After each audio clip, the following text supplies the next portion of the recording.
অসমত সোয়াইন ফিভাৰক লৈ চৰকাৰৰ এছঅপি অসম উত্তৰ-পূবত হোৱা সোয়াইন ফিভাৰৰ বাবে চৰকাৰে জাৰি কৰিছে এছঅপি গাহৰি ক্ৰয় কৰা বিল জিএছটি বিল বাধ্যতামূলক গাহৰি স্বাস্থ্য পৰীক্ষাৰ প্ৰমাণপত্ৰ বাধ্যতামূলক গাহৰি কঢ়িয়াই অনা বাহন আন্তঃৰাজ্যিক সীমান্তত পৰীক্ষা কৰা হ'ব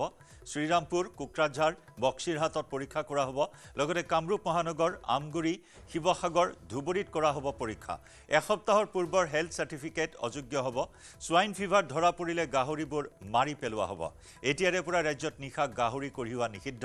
টেষ্টত নিগেটিভ আহিলেহে গাহৰি পৰিবহন কৰিবলৈ দিয়া হ'ব অনুমতি সোয়াইন ফিভাৰক লৈ ৰাজ্য চৰকাৰৰ এছঅপি আন্তঃৰাজ্যিক সীমান্তত পৰীক্ষা কৰা হ'ব বাহন শ্ৰীৰামপুৰ কোকৰাঝাৰ বক্সিৰহাটত হ'ব পৰীক্ষা একেদৰে কামৰূপ মহানগৰ আমগুৰি শিৱসাগৰ ধুবুৰীতো কৰা হ'ব পৰীক্ষা অযোগ্য হ'ব এসপ্তাহ পূৰ্বৰ হেল্থ সাৰ্টিফিকেট নিখাৰ ভাগত গাহৰি কঢ়িওৱা নিষিদ্ধ ঘোষণা কৰা হৈছে সোয়াইন ফিভাৰ ধৰা পৰিলে গাহৰিবোৰ মাৰি পেলোৱাৰ সিদ্ধান্ত গ্ৰহণ কৰা হৈছে এই এছঅপিত আৰু এতিয়াৰে পৰা ৰাজ্যত নিখা গাহৰি কঢ়িওৱা নিষিদ্ধ টেষ্টত নিগেটিভ আহিলেহে গাহৰি পৰিবহন কৰিবলৈ দিয়া হ'ব অনুমতি